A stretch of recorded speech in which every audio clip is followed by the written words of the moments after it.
بصوا يا شباب، عمر ده يعني مثال لشاب صغير مجتهد وبيسعى على اكل عيشه. عمر جاي منين يا عمر؟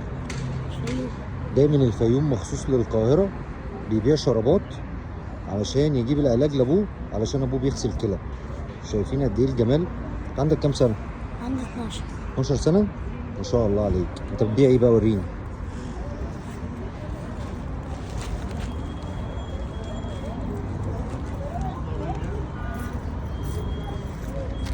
شايفين؟ شايفين؟ ايه الجمال ده؟ ايه الجمال ده؟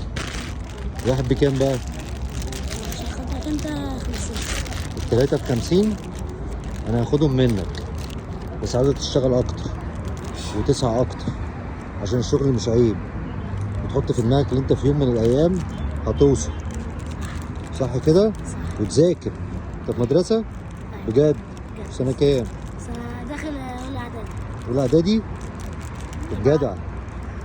تذاكر مش تبيع وبس. والف سلامة على باباك. انت مكانك فين؟ بتقف فين عشان اقول للناس يجولك؟ مكاني هنا اهو.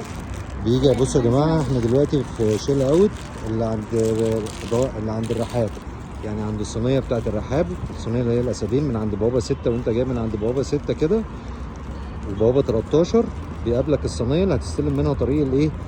طريق السويس، او لو انت رايح على الماظه كده. تمام؟ في بنزين تشيل اوت اهو زي ما انتم شايفين اهو. تمام؟ هتلاقوا عمر الجميل ده. انت موجود كل يوم الساعه كام؟ الساعة يعني على بعد الفطار. بعد الفطار.